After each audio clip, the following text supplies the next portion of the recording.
Hello and welcome to the Leadership Learned podcast, brought to you by the Inspirational Development Group.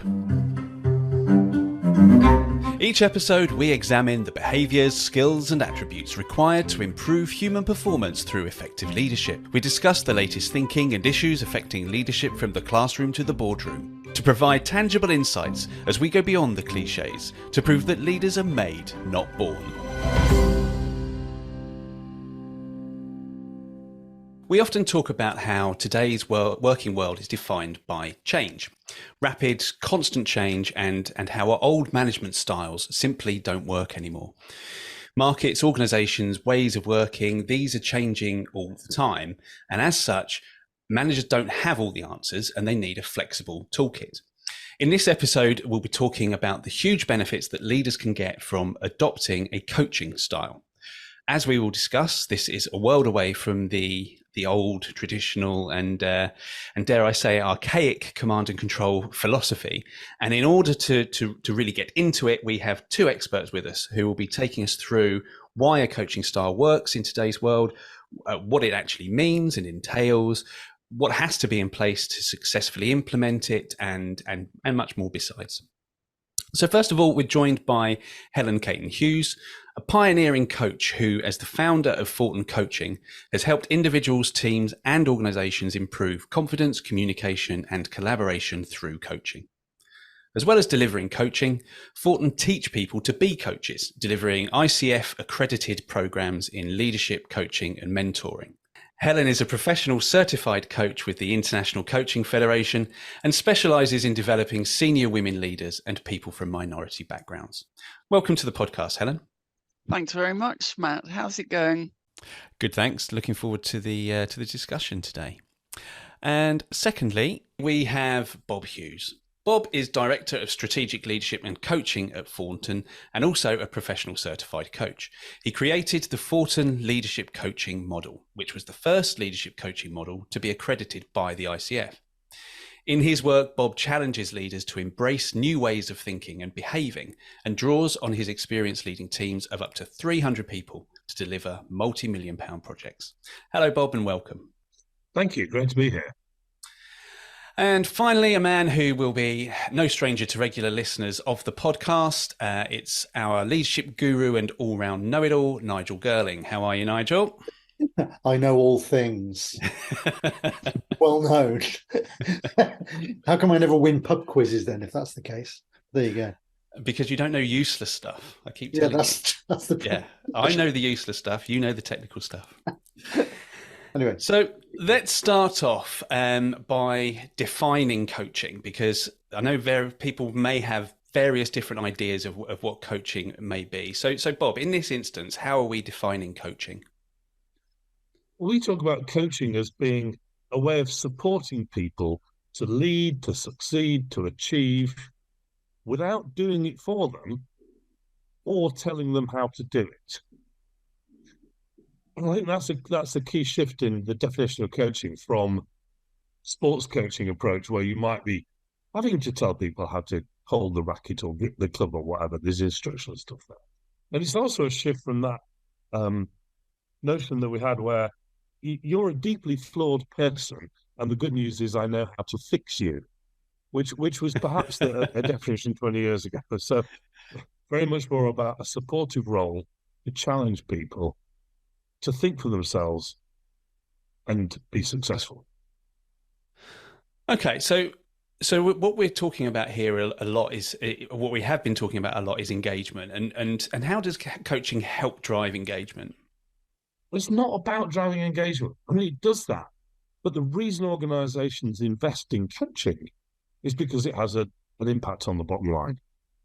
It builds great leadership in organizations. And from that, you get the best out of the people in the organization. Now, as it happens, it's also built engagement. And we know that from engagement comes greater customer satisfaction, employee retention, creativity, many factors like that. And in fact, if you look at some of the work that's being done on employee engagement, one of the factors they always talk about is a leader who is more engaging, more coach-like, more likely to ask questions and challenge and get the best out of the people, rather than, as you say, a command and control freak. Can I add something here? Because I think let's look at it from the other way around. Let's look at it from the point of view of the leader. When I think of some of the leaders I coach, they then themselves go on to adopt a more coach-like approach. So one of my coachees said the other day, they've started asking more questions in their team meetings, and they actually said to the team, "Had you noticed this?" And of course, the team said, "Yeah." And then, okay, how do you feel about that? And they said they really liked it because they felt more included. Now, I don't know if that's what you mean by engagement, Bob, but that sense of my contribution is valued. My boss is asking me what I think about something. It just makes a difference to the team, the way the team feels and behaves and works with each other. Yeah, I mean, it's I often think back to that time when I first got promoted, and I was managing people for the first time, and I thought, oh, well, they must have promoted me because of everything that I know. So what I'm going to do is I'm going to tell my people what to do because they'll appreciate that, won't they? Well, funnily enough, they didn't on the whole. So and two things can happen when you do that. One is that people become dependent upon you as the leader to come up with all the solutions. So it actually makes it much harder for a leader if they're adopting a commanding style of leadership. And the second thing that happens, if you're anything like me, you get quite resentful of somebody telling you what to do all the time. So suddenly you've got a workforce that's dependent and resentful. It's not ideal, is it? Yes, I hear you there because my first ever management job was CEO. So I went in at the top and have gradually been working my way down ever since. But and I did exactly the same thing that Bob's talking about. I went in there and thought, well, I was only 23, 24. I thought, how brilliant must I be to get into this role at this age? So I must know everything. And so I just made every decision. I wanted to approve everything. I wanted to be involved in everything. I nearly killed the place in 6 months because all I had to go on was what I'd seen people doing on the telly. I had no idea. I had no coaching or training or anything of my own. I just kind of went in there. It was only because I invested a load of my ill-gotten gains from being a musician into this business, and they said you better be the MD then. No idea, not a clue. You're actually referring, Nigel, to something that the late Sir John Whitmore, the author of Coaching for Performance, which has been a worldwide phenomenon. He talked about unlearning. That one of the first things we do in coach training programs is look at the kind of myths about leadership, about the way we communicate with each other. What do we need to unlearn? And that becomes a starting place for then building the coaching skills, the coaching approach. Because that thing about, if the first thing you unlearn is the whole thing about knowing everything, and we see this transition from people when they finally clocked that telling people what to do is the wrong thing. They then find ways of asking questions because they've been on a course and learned that's a good thing to guide them towards the answer they always think was right. Well, that's actually not much better. I've got this brilliant idea. I'm not going to tell you what it is, but I'll keep asking questions until you arrive at the same conclusion that I arrived at. Surely I'm a coach now. It's like, no. What you have to do is you have to forget what you know. You have to pretend that you don't know anything. Or more importantly, know that you don't know every answer. You might know one answer, but your people may have other, dare I say, even better answers than you've come up with. And the only way you're going to get to that is by asking them. I think I should put in a word for mentoring here, just both to kind of create a difference between what we mean by coaching and what we mean by mentoring. I do remember member of a board, I forget how many, 90,000 people working for them. And he was asked about his leadership style and about coaching and mentoring. And he talked about mentoring as providing that air cover. He wanted his people to go out and try new things and come up with new ideas. But he always felt that he was there for them to support them if they needed it or when they needed it. And that felt like a good distinction in that kind of mentoring space where you think you've got some answers, but not necessarily all of them. you're absolutely right there, Helen, to make that distinction about mentoring. And of course, that in itself as a skill has moved on, and it's shifted more to a coach approach. Because if the person I'm mentoring has a challenge which I faced 5 years ago, I tell them what to do based on what I did 5 years ago. Hey, look, I'm all wise, and that's why it's given to me. Funnily enough, it may not work because that was me in that organization, with that group of people, with that culture. Why would it be the right answer?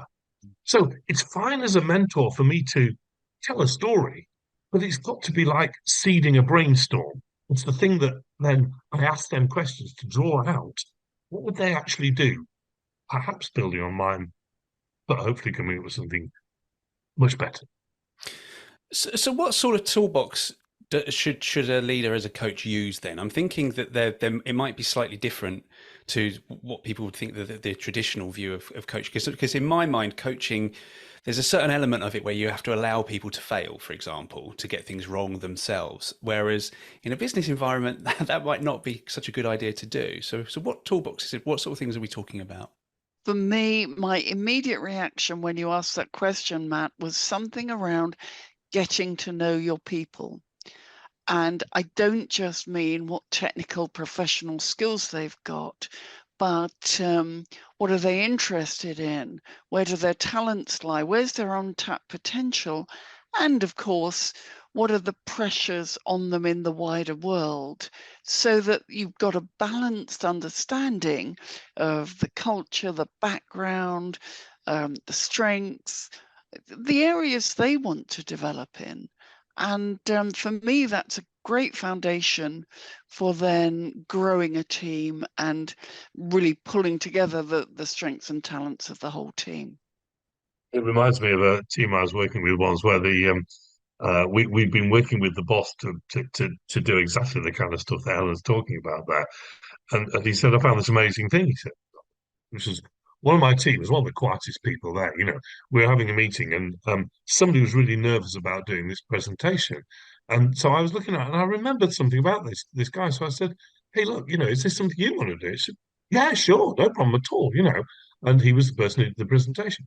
Turned out that at the weekends, he volunteered as a pastor in his local church. So standing on a pulpit and talking to people was absolutely, second nature to him. So, Wow. but he was the quiet one in the room who would never have said, never have volunteered. The boss had done exactly what Helen said, found out about them and some more. I have to tell you an opposite story to that. I was facilitating a conference once, and you know how you ask somebody to volunteer to maybe make notes on the flip chart. And this guy came running up and he was, delighted to be kind of on the stage making these notes. Unfortunately, he translated, and the whole thing was in English, but he translated what he was hearing and wrote his own words up on the board. So people were getting a bit disgruntled about that. And then secondly, half of them at the back couldn't read what he'd written. Now, you can guess what profession this gentleman came from. He was a consultant anaesthetist, and they're not known for their fantastic handwriting, nor for their lack of ego. He probably did manage to put everybody to sleep, though. So that's one of his. So you asked the question about skills there, though, Matt, and there are some classic, obviously classic coaching skills in there. You've got to ask some questions. You've really got to listen to the answers. We also talk about a skill of reflecting about what you've heard, or perhaps. And this is particularly powerful for a leader, reflecting back some qualities you've seen in somebody, So the classic example we often use is when somebody in the team's stayed late to write the report, and it's meant that we've hit the target and everybody's great. Well, the behavior you want to reinforce is not them staying late. You want to reinforce the behavior of their commitment, their dedication, their team working, whatever it is. And so the leader is reflecting back at the quality of it. And so there's similarities to coaching, and there are other elements that have to come in because you are a leader in an organization and not a professional coach. We're talking here about what we call the frame in our coach training program. We have a leader as coach program that we use, and there's a framework within which a leader and manager operates. And if you imagine, within that frame, there might be objectives, there's obviously a budget, number of people, different skills, timetable. All of these frame what the leader can coach within. Whereas if you compare that to an independent professional coach who asks all sorts of impossible questions, they might ask, what's the craziest thing you can do? Well, that's a great way of kind of generating creativity and innovation. But within perhaps, a highly regulated industry, what's the craziest thing we could do might be, sharpen the pencils or something like that. We have to be very careful. I want to also add, there's something that a leader can do really quickly, which is one of those invisible coach-like skills, and that's presence. And let me give you the example of one leader I worked with, him and his team, and the team were giving me the feedback that this guy would never switch off his phone, turn off his computer, or even close the door if they were having a one-to-one conversation. So Wow. people were just dropping by, the phone was ringing, he'd pick it up. Can you imagine the lack of presence and therefore the lack of respect those team members felt about themselves? And it was very easy to give this person feedback because everybody was saying it for a start. And bless him, he was open to that feedback. And it's something we can do right now very simply, just turn off or turn away from or move away from our devices and really focus and be present for that person or people we're meant to be with right now. Is this something that the organisations can do sort of wholesale as well? Or, we're talking about it, and it probably sounds as though we're talking about it being incumbent on individuals to decide, I'm going to have a more coaching style. But is this something that organisations make a decision to do as well? Oh, very much, yeah. I mean, and what a great investment of their L&D budget, to do this. And there's a couple of things that can happen. One is that investment in individual coaching to have a coach working with that leader to adapt their style. And what we offer are some formal training programs to show leaders the skill of being more coach-like in the way they operate. Now, that's not to say that coaching is a panacea. I mean, you're going to take these coaching skills and you're going to put them into the toolbox, and you're going to integrate it with everything else you've learned over the years as a manager and adapt it to your style. So you're going to be coach-like in the way you have conversations. And then sometimes you might be very focused on, I am now going to be coaching this person on a specific thing that's going on. I've seen so many times over the years organizations deciding to invest in a select few that they think are worth the bother, and perhaps high flyers or whatever, and then they coach them or train them in things that they can't possibly do because everybody else is not doing it. Yeah, so I remember I was asked to deliver for a county council once some time management training to 4 of their 150 leaders. Oh, good luck with that. It's going to be like Helen's example, where the people are just going to be coming in and interrupting them all the time and ringing them up. It's daft. It's a great point. So it's like how do we sort of make it more of a more available product? Because of course, executive coaching at the top end is relatively expensive. Another way that's quite powerful is to do group coaching, where we get a group of people coming along with similar challenges. They're not in the same team, but we have a conversation, almost like a facilitated action learning set, but led by the coach who's hopefully giving good quality questions in there. So, but what has to be, is there a particular elements that have to be in place for culturally for this style of leadership to work? Yeah.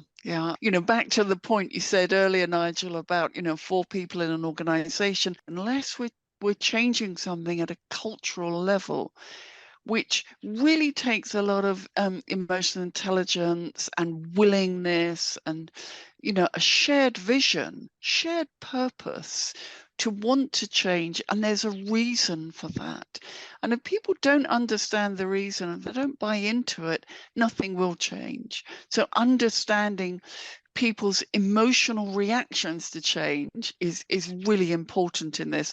I remember doing a piece of work for a national telecoms company, and they had a brilliant change management program. Honestly, it was the IT section, and they had all these graphs and charts and straw men. I'd never met straw men before, but here you go.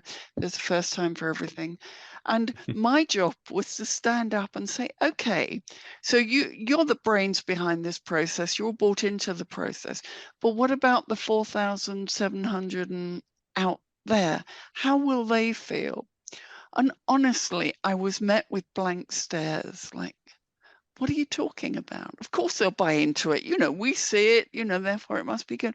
But of course, people have different reactions to change, and we need to understand those reactions and support those people to find a way to get aligned with the change. And when you've got that, then you can start introducing new ways of working, new ways of doing things.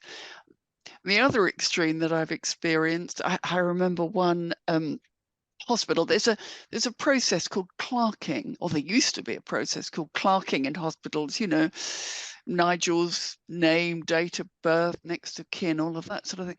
That used to be entered manually, so people used to write it out. What they did was they introduced a new process, and I'm sure it was a very good process, but it was done on a computer. Unfortunately, the managers didn't trust the computer and they didn't trust their staff to do it properly. So guess what they did? They had them doing both. And, it was just not only a waste of time, it was soul destroying for those people.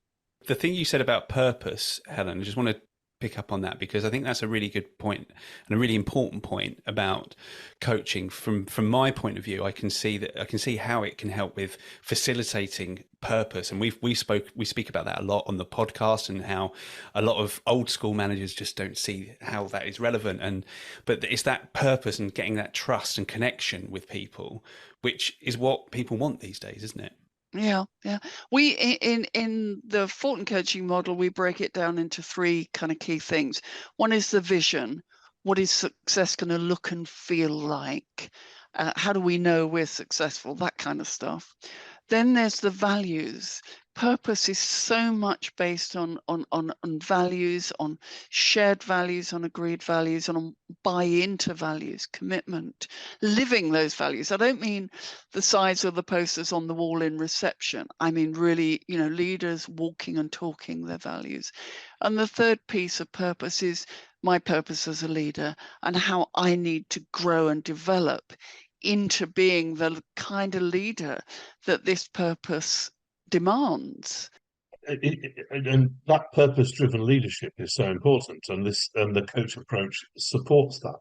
If we think back to the question about what makes these successful in an organisation, what has to be in place, it has to be led from the top. We in one organisation we did a video of the top team individually talking about why it was important. We started every programme. It was only about 4 or 5 minutes long, so that everybody in the organisation, we were showing about 2,000 people, everybody could see that it had the buy-in from the top. It was really powerful. Much more so than one organisation I worked in, where the leader said, "There will be no more command and control in this organisation." Classic. You didn't quite see the irony of that one, did you?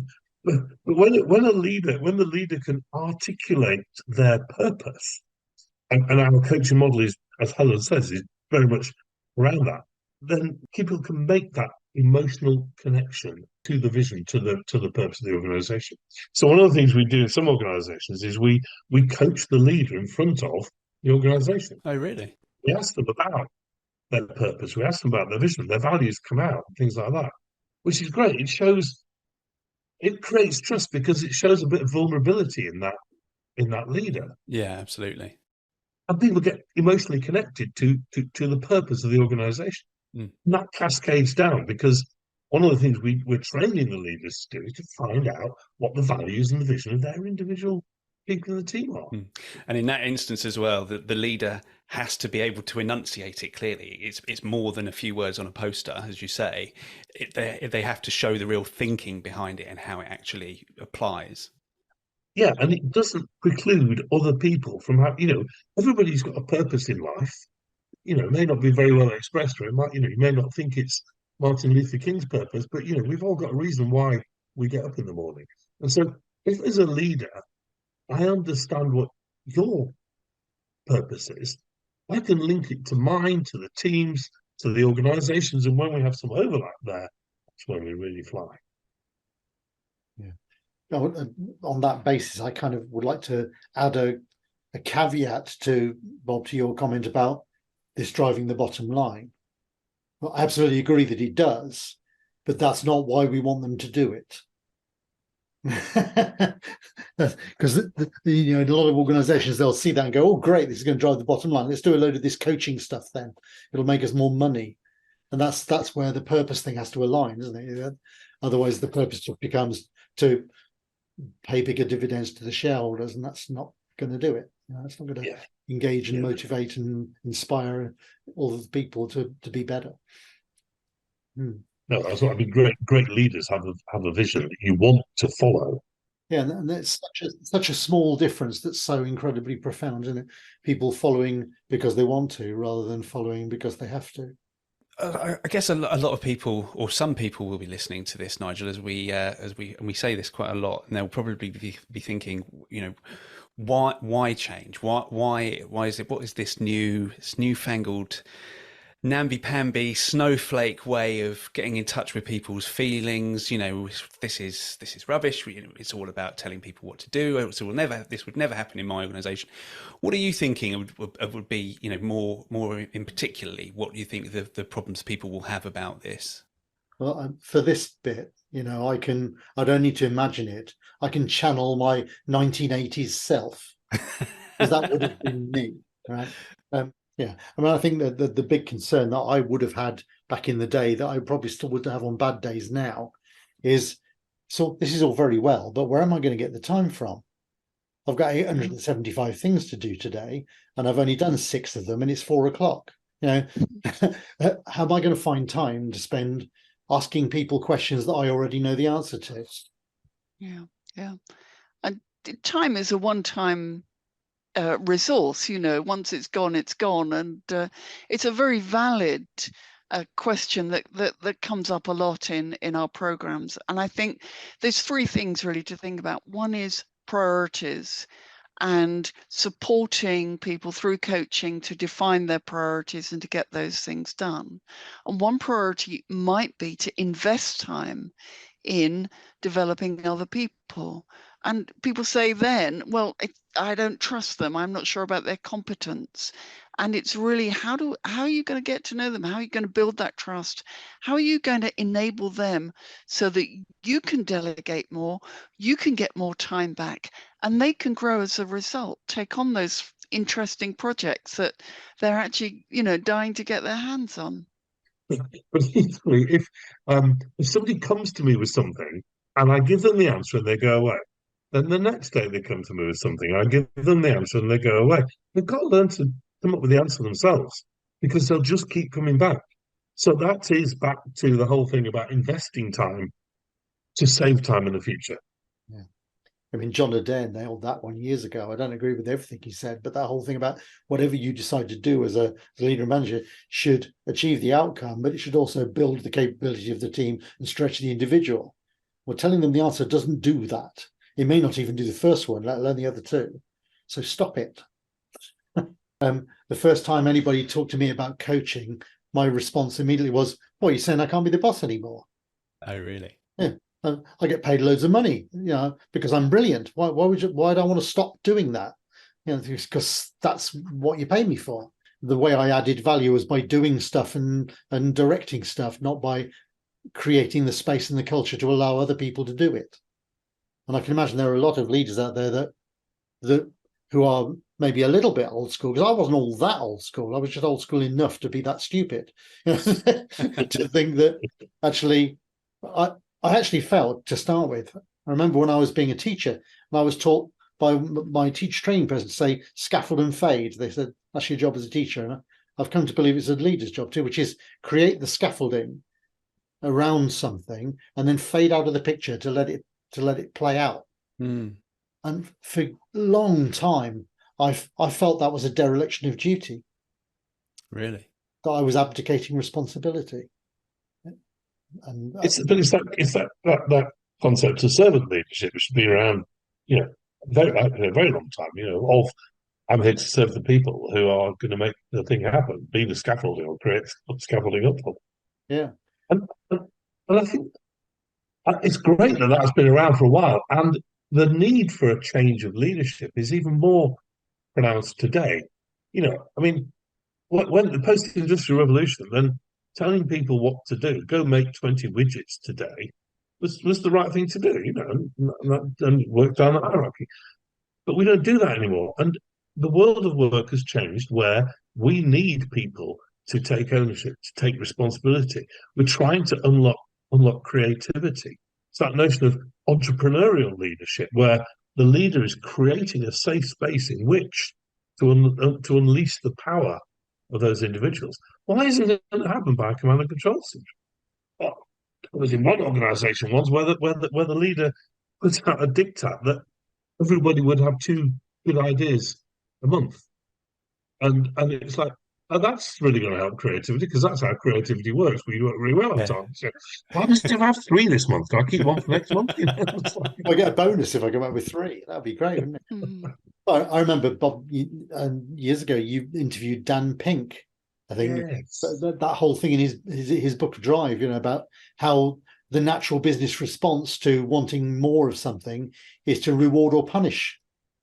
Is the kind of coercive or reward approach that says, oh, well, if we set incentives for the thing we want, we'll get loads of it, and if we punish people who don't do it, then that will give us more of it. And we know it doesn't work. We've proved it as a human species for decades that it doesn't work, but it persists. I think this is also back to, the role of the leader and where coaching comes in is, once you've got a vision for the environment you want to create, the role of the leader is then to enable that environment to flourish. If you want creativity, you have to discover what creativity means in your organization, because let's face it, if you're working for an ad agency, it's not quite the same as working for an engineering company. But I've had engineers tell me how creative they are. They just mean something different by that term. So the leader has to look at what works for creating an environment of entrepreneurialism, creativity, innovation within their team, within their organization. Yeah, I'm with you there too. And I think one of the things that I've eventually got was that culture, that environment that we wanted to create, part of my job was to protect it, to not let other people ruin it. In one case, I actually engineered the dismissal and removal of our own chief executive because he was such a toxic influence on what we were trying to achieve and kept damaging the culture and the belief and the morale and all those kind of things all the time. So in the end, I kind of got a cabal of shareholders to remove him. And I would never have done that because he was making me loads of money. But did you round them up at night with pitchforks and torches and like Shrek? We'll send it on the spot. Yeah. But it was a bit like that, and it's that thing about that culture and that environment and that morale and that belief, that value system, that vision is so fragile. And part of your job, I think, as a leader, as coach, is to recognize that you're encouraging people to think more and more in those ways, but you're also, go back to Helen's point of earlier, you're also kind of flying the high cover and running interference for them to protect them, to allow them to do it. Reminds me of a piece of work we did once where we've been working on this concept that called "Give Everyone an A." From many places, but one of the Bella Rosman Zander, The Art of Possibility. Ben Zander was the conductor of the Boston Philharmonic Orchestra and ran the conservatoire. And he said, people come along and they're terrified because they've got an exam to do, at the end of the year. And he says, we start by giving everybody an A. So it's a possibility to live into rather than something to work to. So we did this in one organisation. At the end, we had about 400 leaders, and the board was sitting on the stage. There was a wrap up at the end of the thing. And some brave soul in the audience said, this idea of giving everybody an A, that's not going to work with our performance management system, is it? And the chief exec said, you have my permission to give everyone an A. I thought, what great leadership in the moment to realise that would do it. The look on the HR director's face was a picture. But that's what we're trying to say here. Is like, how do we take away the fears that stop us taking responsibility, taking ownership, being creative, taking risks? How do we create an environment in which people can feel they can do that? And that's when creativity will flow. One other thing I wanted to say was, obviously, the last few years, the turmoil that has gone on in the last few years. I mean, every leader, every manager must be revisiting their style and trying to work out how to get the best out of their teams in the new reality that we're faced with. And I'm wondering if using coaching as a leadership style in the modern sort of blended or even totally remote working environment is particularly difficult, because I imagine that a lot of the time it might come from visual cues and body language, etc. So does it make it more difficult, or could it make it easier? I think it's actually made it more necessary. How can you have a command and control style of leadership when the person's working remotely? It's harder because you can't stand over them. Obviously there's technology that helps you monitor, but I think it's become more necessary to tap into people's own purpose, because they're more likely to be motivated when they're working remotely. Yeah, I guess there's a realization that people have to go into. I mean, go back to Matt's assertion that all leaders are looking at their style and trying to work out how to adapt it. Yeah, right.